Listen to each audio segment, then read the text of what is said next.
Well, very, very warm welcome to St Peter Mancroft Church. My name's Edward Carter, I'm the vicar here. And every Wednesday at 1 o'clock we have a short reflection, which I'm giving this week. It's also live streamed, so welcome to any of you joining us on the live stream or catching up later on. If you're here in the church, just having a look around, do feel free to carry on doing that if you'd like, or if you're praying, please do carry on in prayer. Well, I saw in the news this week about a 10-year project to recreate St Edmundsbury Cathedral down in Suffolk out of Lego. And it's just been completed in the last few days. It literally started 10 years ago, this project, so in May 2016, seems a long time ago. And it has involved about 200,000 different pieces of Lego. I don't know if, like me, when you were younger, or maybe still now, enjoy Lego. Certainly that scrunching noise of Lego in a box is a powerful one for me in terms of childhood memories. But this project in Bury St Edmunds, has involved 200,000 pieces of Lego to build a lovely model of the cathedral. And of course, lots of people have been involved in this, all sorts of volunteers over the years to help build this amazing masterpiece. And indeed lots of donations as well to pay for and then add bricks to the building. And it finished literally just about 2 days ago, yesterday I think, and it looks amazing. It did set me thinking maybe we should do one here, have a St Peter Mancroft Lego model of the church. Certainly it's been done at one or two other cathedrals, Durham Cathedral, Exeter, and I believe Chester as well.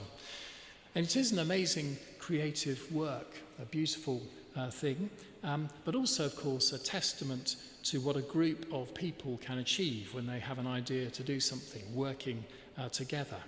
I read about the story of the 10 years, and they certainly had some challenges. Keeping people focused, I mean, that's a lot of Lego building after all, so keeping people focused over the years was sometimes a challenge. Of course, dare I say it, there was the pandemic about halfway through, which stopped building happening for quite a while.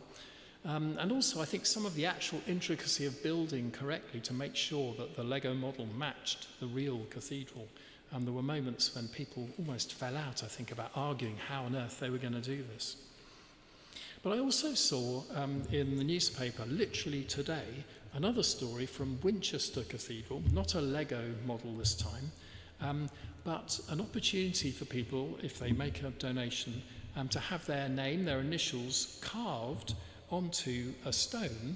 It's a replacement stone really, because the building needs some renovations and repairs. So new stonework being put into the building.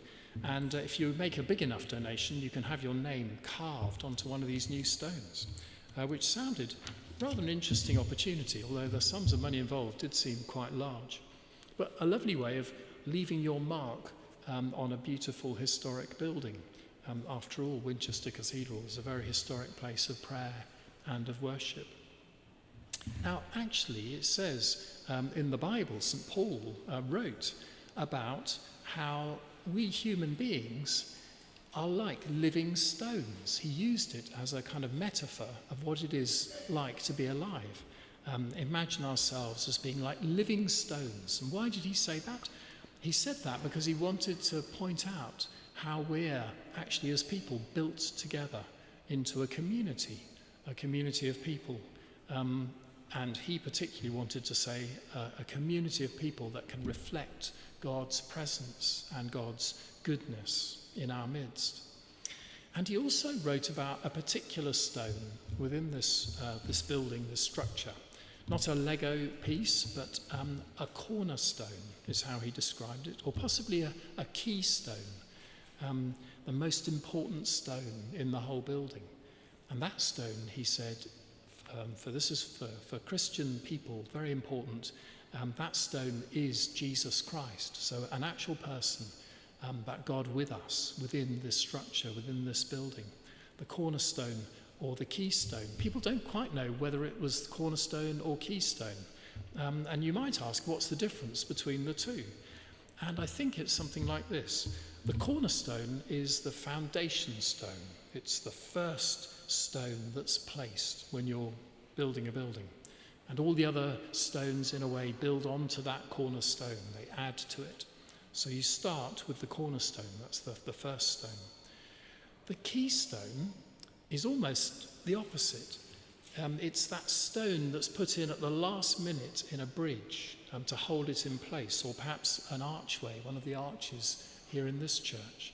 The keystone is the stone that's placed right at the last point to hold it all strong and secure in place. It's the headstone, if you like. So the cornerstone is the first stone. The keystone is the last stone, the final stone. But in a way, St. Paul wrote about just one stone that did both of those jobs. The story of the Lego Cathedral in Suffolk over those 10 years, well, it must have had a first brick. They must have started with a brick, and they must have ended the final brick placed in as well. So in a sense, the whole story is encompassed by both of those bricks, everything that happened between.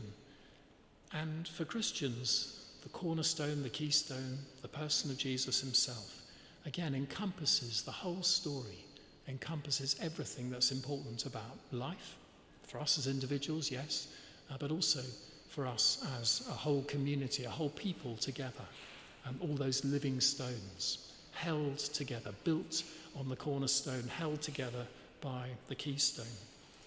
And for Christian people, and I count myself as one of them, as the vicar here, for Christian people, Jesus is exactly like that.